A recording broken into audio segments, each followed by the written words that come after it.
mga taong kukontakin. Mga magulang ng mga batang nakasama ko. Pati number ng mama ko. Kami na akong bahalang tumawag dito. Makikipag-coordinate po kami sa Police Maynila para mahanap po ang pamilya ninyo.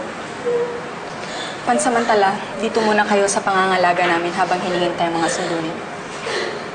Maiwan muna kayo. Usap muna tayo.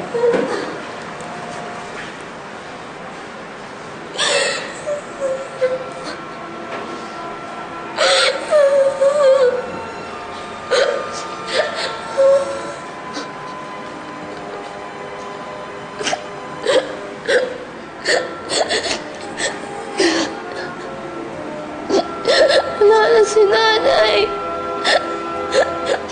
Ano na po ako?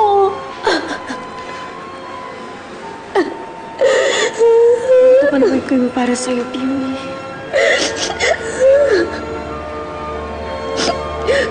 Rosel, yung makabag-anak namin sa Mindanao na lang ang inaasahan ko na tutulong para sa pagpapalibing kay nanay. Kaya lang dadating ba sila? Matagal na nila kami kinalimutan. Nagawa tayo ng paraan.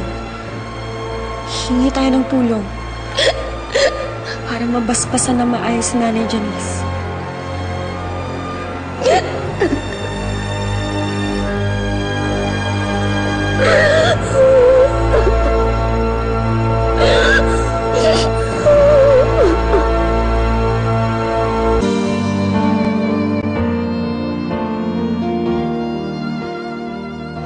Ang bilis-bilis na ilibing si nanay. Ang bilis ko din siyang nakasama. Nay! Bakit iniwan ko niyo? Sana kasama niyo na lang akong namatay eh. Huwag ka magsalita ng ganyan. Sakripisyo ang nanay mo para sa'yo. Ganun tayo kamahal ng mga magulang natin.